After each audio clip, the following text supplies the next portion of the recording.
Hi everybody, welcome to another video in Math 1324, section 2.1, functions. We will study many aspects of function in this section. But first, before we go to function, we need to revisit graphs. So now to sketch a graph of an equation. Now let's focus on this. This is an equation and not necessarily a function. We'll distinguish the two in a minute. We'll need to find all the pairs that solve the equation and plot this point in the coordinate system.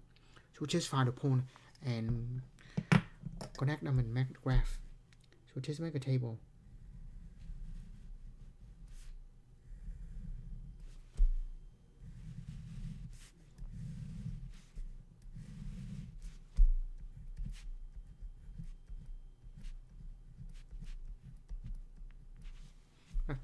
For x equal to 0, you have 3 minus 0 square, that's 3.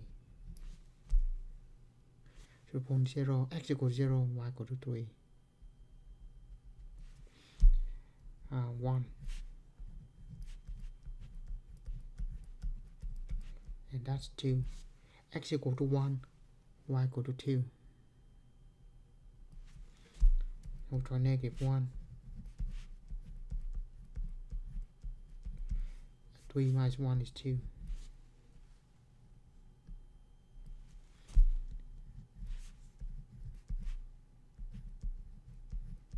Uh, 3 minus 4, that's negative 1. Sorry. That was 2 and negative 1. Let's try negative 2. Yeah, that's still negative 1. So you have the point and we connect them.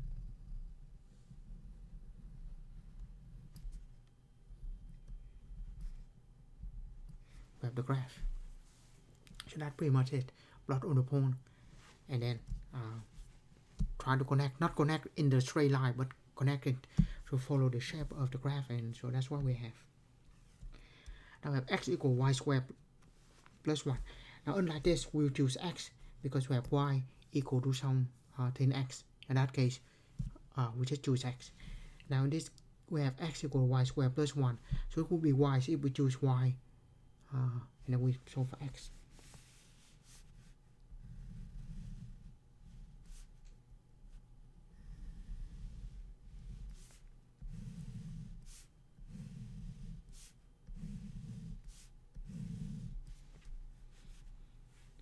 We'll solve for x equal to y squared plus 1.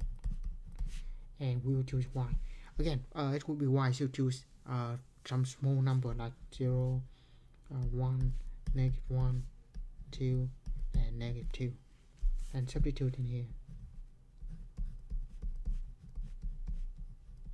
So x equal to 1, y equal to 0. X equal to 1, y equal to 0. We put 1 in for y. And that 2. So when x equal to 2, y equal to 1.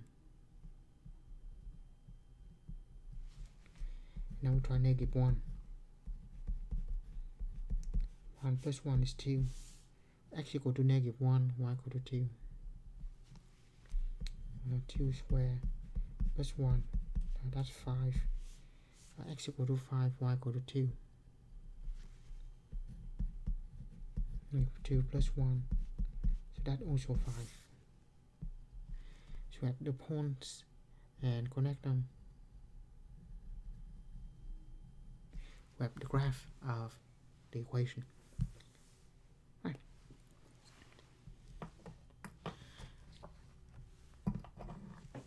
Now that we go to the next part of the section, function. A function is corresponding between two sets of elements such that each element in the first set corresponding exactly one element in the second set. So have each and exactly one. The first set is called the domain, the second set is called the range.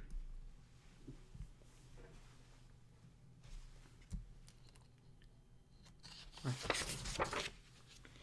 So I determine if the following are function. Now there are two sets. The first one is called the domain. The second one is called the range. Sorry.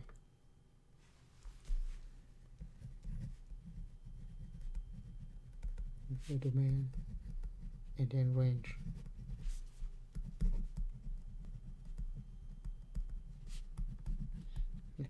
So we might not have a function, but we still have the domain and range. We have the order pair, so that's corresponding. Alright, so the rule is each one of these corresponding to exactly one on the range on the second set, meaning that each one of these can shoot one target, but it cannot go to two. So meaning that if we want to, all of them can go to the same target, but each of them only has one arrow. You cannot have this. When they shoot at different target, you cannot have this. The function is okay to be this, but not okay to have that. So, and then we look one arrow to 3, 2 to 2, 3 to 5. Yeah, so they have one arrow for each of the one in the domain. So that's good. So determine if it is a function. So this is a function.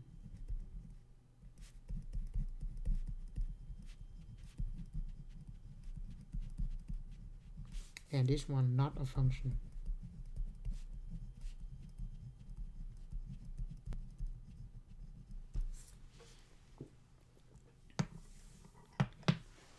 Now determine if the following equation represent y is a function of x. Well, for this one we said y is a function of x, meaning that x here is the domain. We choose x and y will be the range. So in that case, all we do is just solve for y. If y equal to 5x squared plus 1, so meaning that if we have x values, each value of x, there can only one value for y. Yeah, 1x give us 1y. So we say y is a function of x.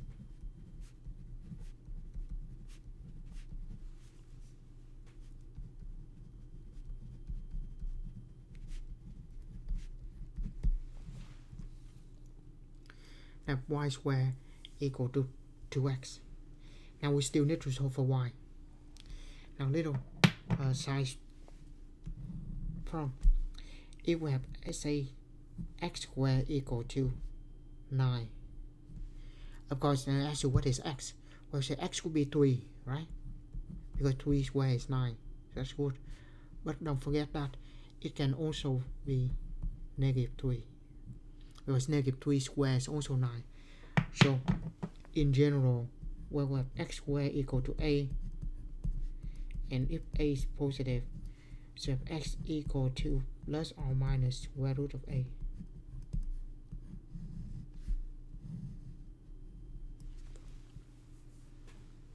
Right. So this one, if we want to get back to y, we have y equal to plus or minus square root of 2x.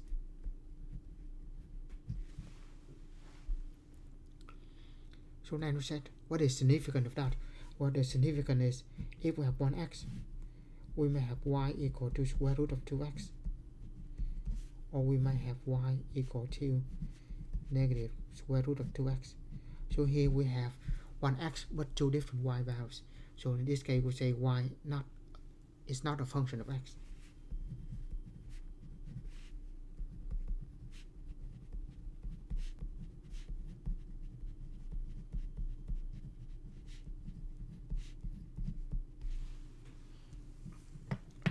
How about we have graph? Well, remember, in this case, unless specified otherwise, when we have the x and y on the graph, the first component is x, the domain. The second component, the y, is the range. So here we have x here is the domain, the coordinate, and y will go for a range. So here we see that each point here there can be only one y values, whereas here if we have one x values, there are two corresponding y values, one y, two different y values. So in that case this is a function and that is not. And here we have a theorem. It said an equation specifies function if each vertical line pass at most one point. So if we draw a bunch of vertical lines,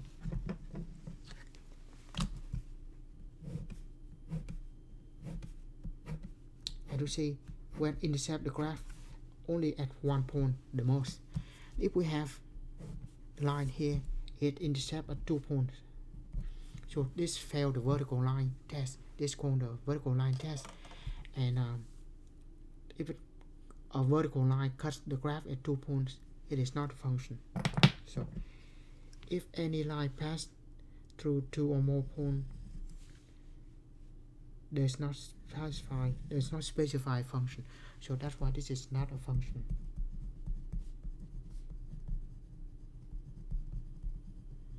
And this is a function.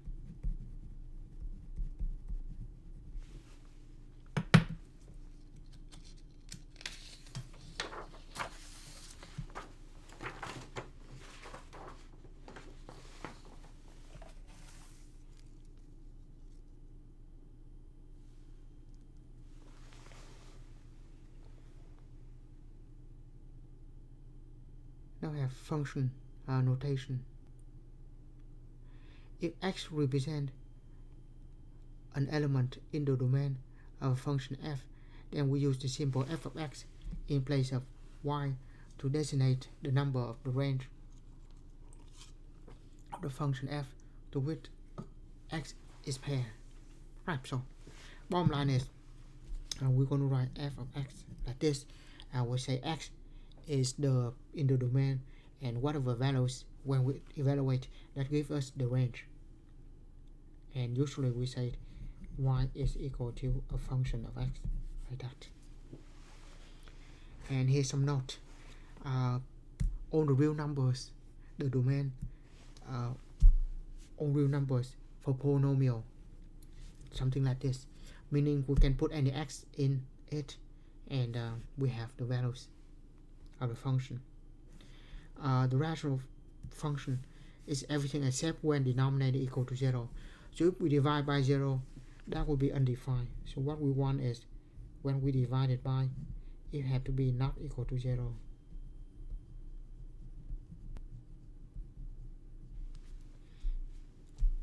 And every time inside the square root have to be greater than equal to 0.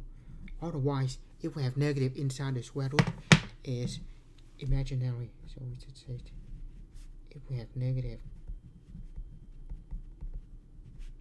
it will be imaginary.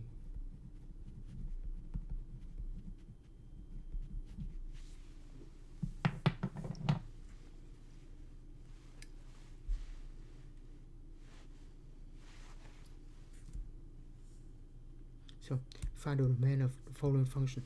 So this is a polynomial.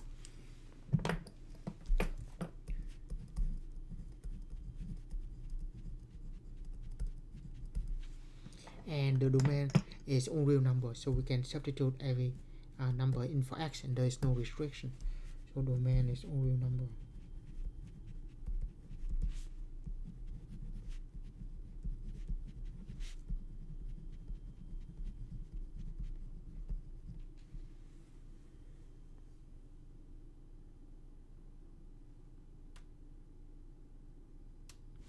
And we write,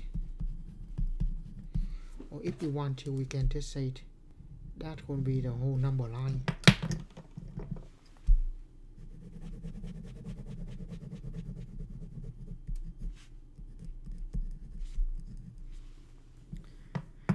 Next, what we have here is the ratio of two functions. So this is a rational function.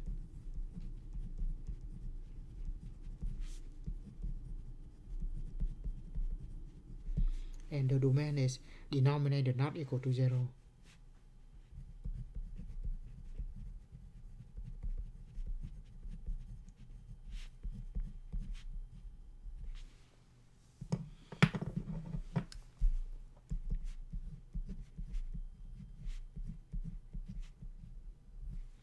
So add 2 on both sides, we have x not equal to 2.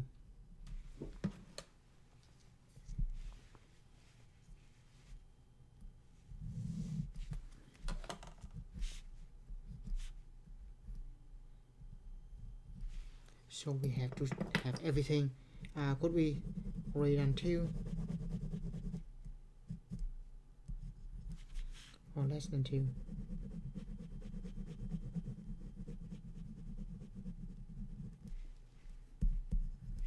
But it cannot be 2, so I just use the parentheses here.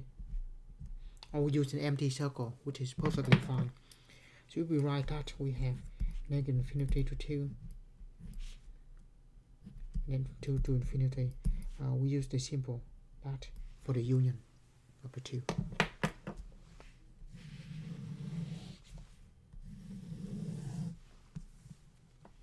Now we have the square root. That is the square root function. And for the square root function, the domain is whatever inside the square root have to be greater than or equal to 0. So in this case we have x minus 1 greater than or equal to 0. And plus 1 on both sides, we have x greater than or equal to 1.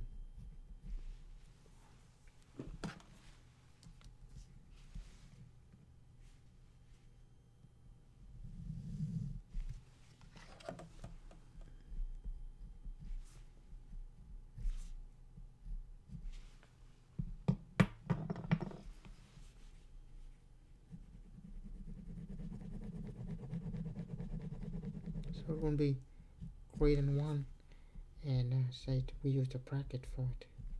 Of course we can also use the solid dot here. Let's go from 1 to infinity. Right, so that is the domain of some common function. Now we're still on the notation of the function. Now we're trying to study a few more things. Let's find f of 2.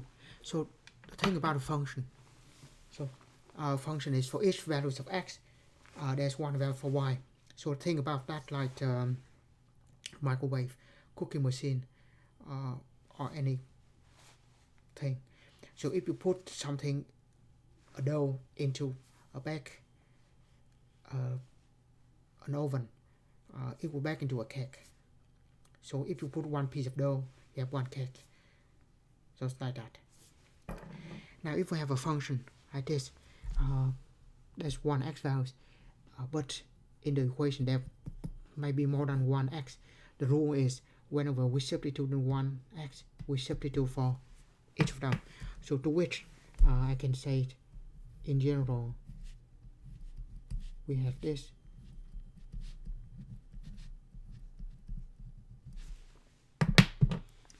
And whenever we have substituting for one x, we have to do that for every x. That's what a function does. So in here we have f of 2, so we have to have 2 on every x.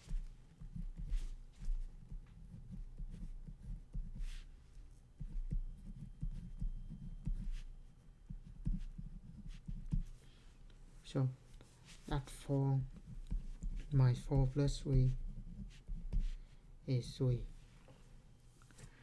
And now we have f of a plus 1. So we put a plus 1 into x.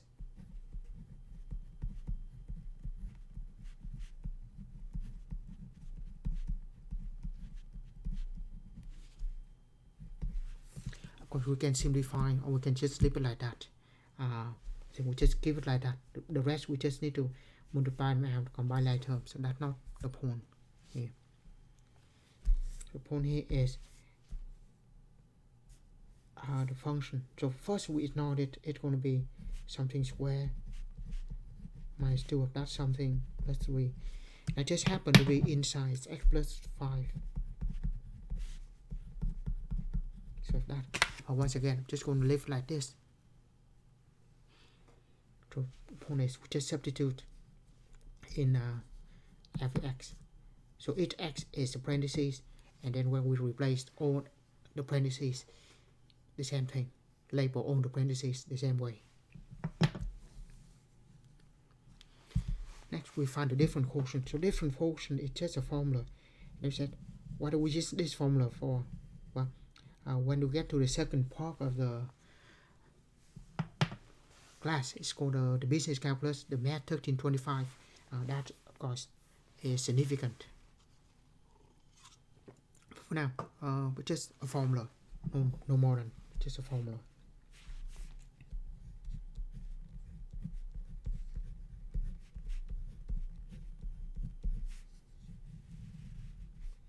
So we start with that. Now here we have f of x plus h. We will start with this first.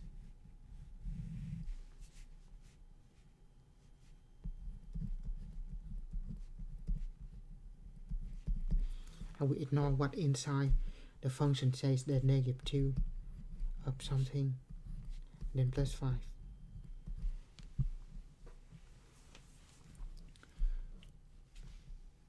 Something, 2 parentheses. Now we have x plus h, so just have x plus h in here. Now we multiply it out. Negative 2x, negative 2h, plus 5.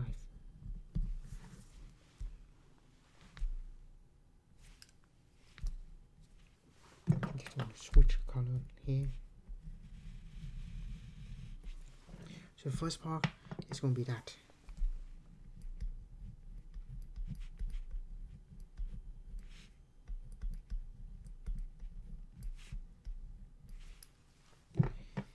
And then subtract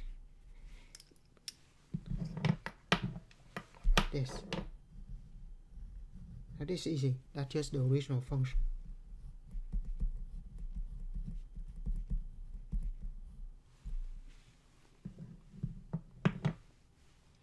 Of that over h.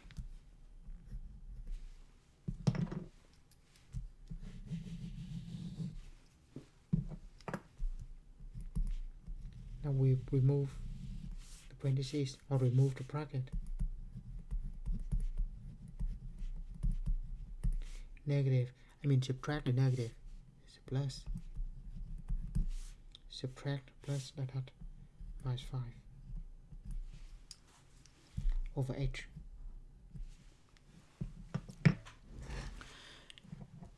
Now we just combine like terms. We have negative 2x, 2x cancel out, 5 minus 5 cancel out. We have negative 2h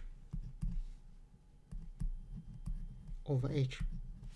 That cancel out as well, and give us negative 2. So notice that in most of this problem involving the different quotient, there will be two common steps.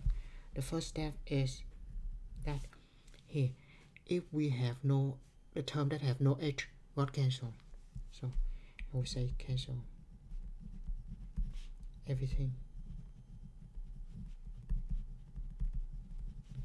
without an h. And 2, we will cancel the h at the bottom.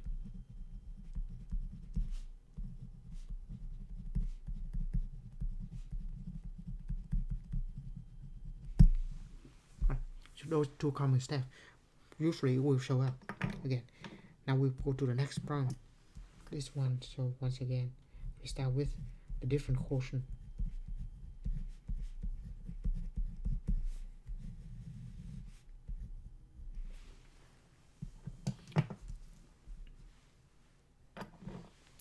So we start with f of x plus h. Forget about that. I just said f of something is going to be something square minus 3 times something. In general, that's what a function, what this function does. So if you have x plus h in one of them, we have to have x plus h on all of them. Now this we don't need to simplify.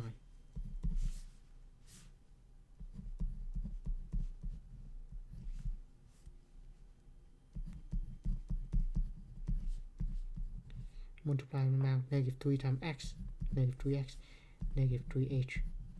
Then multiply them out again, x times x, x square plus hx plus so we multiply them out, take an x, multiply by everything, and then take an h, multiply by everything.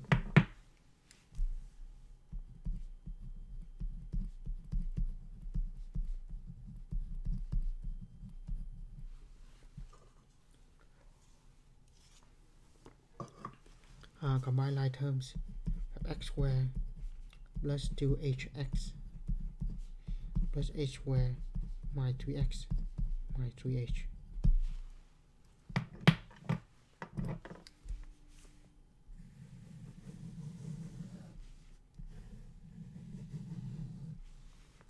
Right. So we have formula first. F of x plus h is going to be everything here.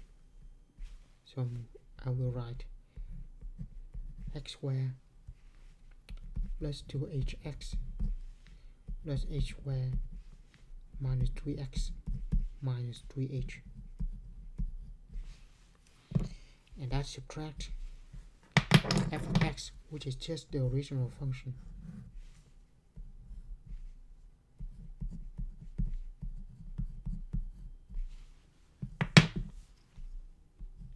Of that over h. We'll remove the parentheses or the bracket.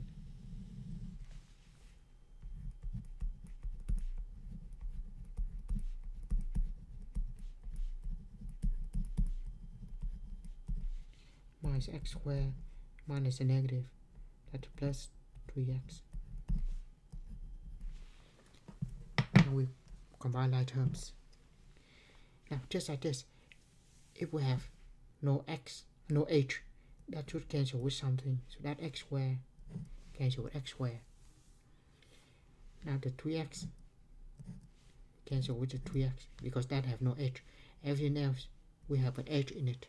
Now since all of them have an h, we can factor out one h, just an h, and that left us with 2x. Factor out an h minus 3h. Actually we factor out the h, so that's just 3, right? All of that over h. Now we cancel out an h. We have 2x plus h minus 3. Right. That's what we have. So next let's look at an application.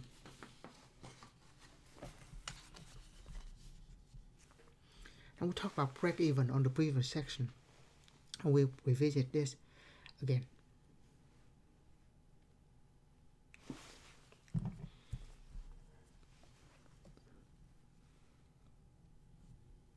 So it says that let's see be the cost and R be the revenue. So C and R, cost and revenue. Then the company will have a loss if revenue less than the cost. Of course, if the income is less than what we spend, that will be a loss. If we have the break even, if they are equal, sorry, this would be equal, and greater than revenue greater than the cost, that be the profit. So in general, we can write the profit as the revenue minus the cost.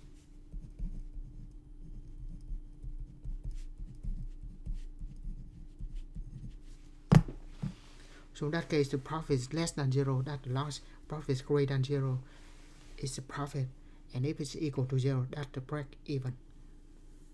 Right. So either we use this or we use that. Yeah, either the profit less than 0 or profit greater than 0 for a profit. So I should say it, that or the profit less than 0. Yeah, because we can write the same thing for everything. Now let's review the cost. If X be the number of units manufactured and sold, the cost is equal to the fixed cost plus variable cost. And the price demand function is this: the number of items sold times the price. So we say quantities times price. How many we sold at what price, and the profit is equal to this. So the revenue quantity times y, and the profit is revenue minus the cost given by that. So let's look at some example. A company manufactures computers. If the price demand is given by this, what is the company revenue?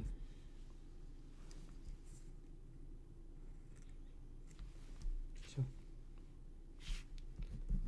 revenue quantity time price.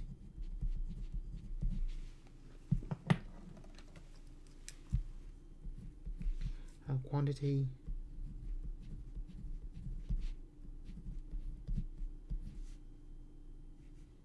sorry, that is the price.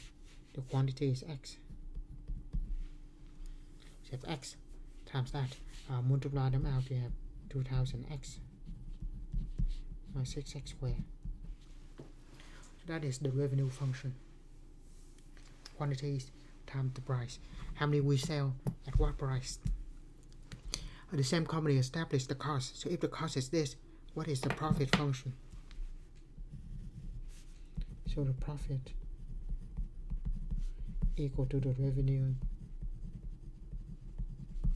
minus the cost. Profit equal to revenue minus the cost. Revenue is this.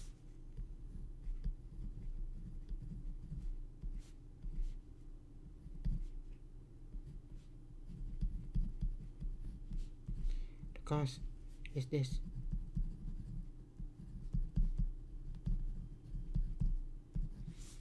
Remove the parentheses. 2000x minus 6x squared minus 4000 minus 500x. Combine like terms. So hate when we do this, but we have negative 6x squared, 2000 minus 500, 1500 minus 4000. So that is the profit function. Next, the point at which a company cost equal to the revenue is going to break even. Now if we have a cost and revenue like that, find the number of units to so that will break even. So in that case, just make them equal, or we set the profit equal to 0, but break even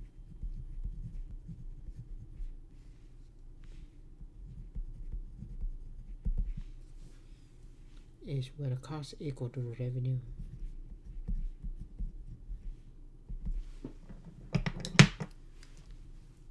So 15x plus 12, that cost equal to the revenue.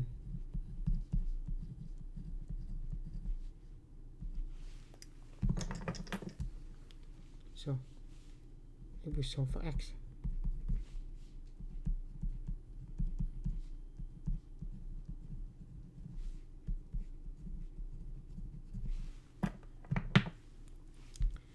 that gives us 18,000 equal to 3x. Yeah, just want to keep where give the coefficient of x being positive and divide by 2 in both sides. So we have x equal to 6,000. So if we want to break even, we make and sell 6,000, whatever that is. Now the thing is, if x equal to 6,000 is break even. If we produce and sell more, we make a profit. If produce and sell less than that, we have a loss. At exactly 6,000 we have break even, so nothing gain, nothing loss. And with that, we finish section 2.1. See you in another video in Math 1324. As always, thank you for watching.